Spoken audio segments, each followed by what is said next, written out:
and we are a nonprofit institution at the university. We don't receive any funding from either the state or the university. This entire series is actually being brought to you through funding from grants, most notably the LCBC Enterprise Fund. So we want to thank them, and as well as we want to thank our partners with the Vermilionville Foundation.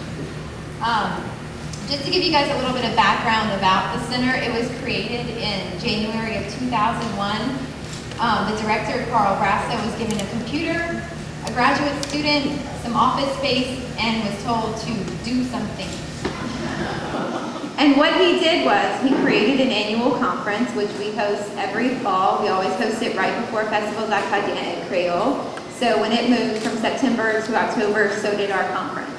He also created an extensive online tourism guide, ccet.louisiana.edu, which contains over 2,000 pages of information about Louisiana, its people, its history, its culture, its environment, as well as we provide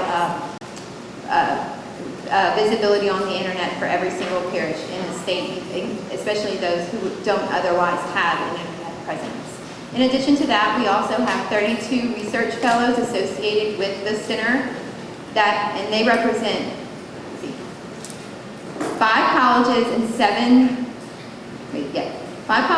7 departments on campus, as well as 7 outside organizations, including the Natural History Museum here in town, Louisiana Department of Culture, Recreation, and Tourism, independent filmmakers, Louisiana Public Broadcasting, and the Louisiana Endowment for the Humanities. In addition to that, we do community outreach, of which this is a part of our mission here, which you guys are experiencing tonight. And we also conduct field work and add to our archives, which is the Archives of Cajun and Creole Folklore. Many of you probably have heard about it, or our CD series, the Louisiana Folk Masters series.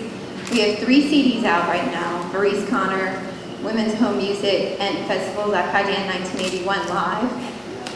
We're working on a double disc that will be debuting this fall at Festivals Acadiens at Creole, and it will be Canray Fontenot and Dennis McKee. And that's about all I can tell you right now. It's all very much in the works. So that's what we do, and we're really glad to have all of you guys here, and we hope you guys keep coming out. The next installment in the series is August 11th, and we will be having Joe Hall and Herman Fuselier talking to us about Creole musical roots. And now I'm going to turn it over to Jim Delicacy. Thank you guys so much.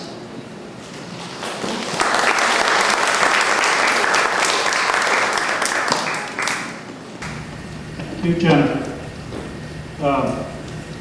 If I'm too loud, somebody needs to let me know that. Okay? I'm so pleased to see so many old friends out there and so many old friends I haven't met yet. So I'm looking forward to meeting you if you get a few minutes after this talk.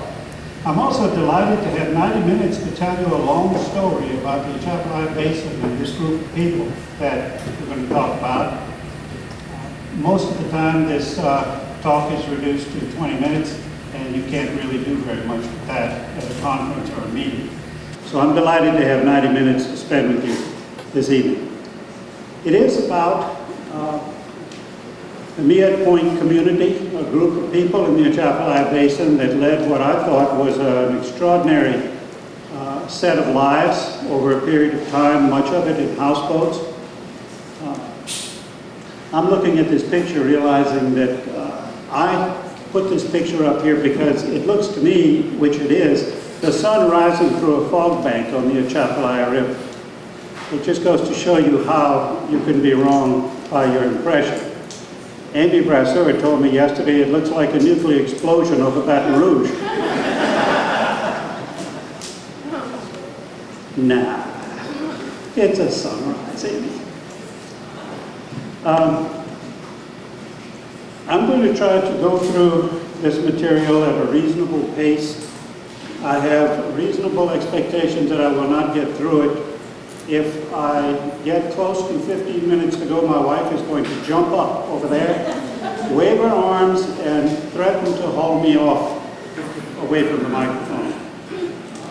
So we'll try to do the whole thing, and if we can't, we'll do the best we can. So, the Miette Point community, land to water to land. A physical setting on the scene that we're talking about tonight, the geographical setting.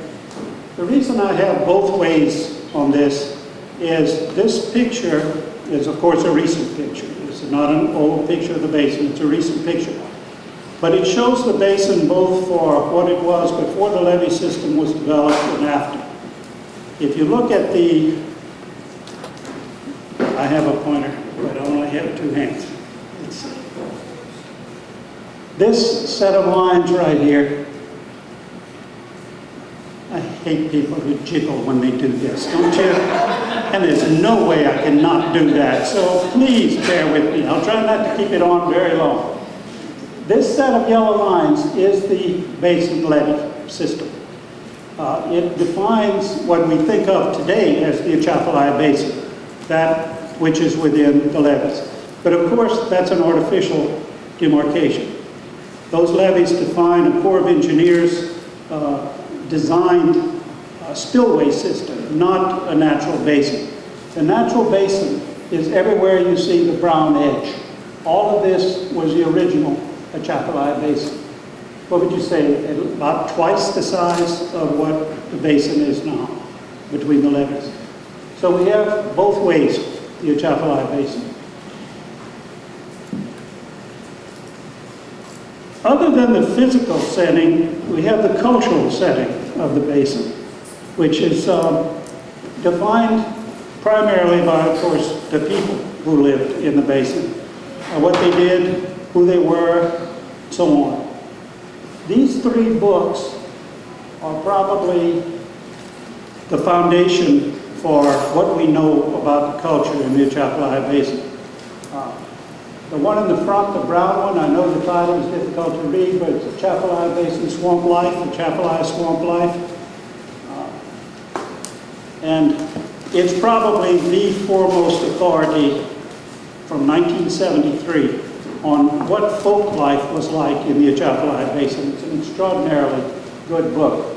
Some of you may have heard about the Bayeshane story. Bayeshane was, of course, a community in the basin that had an existence, a communal existence all its own.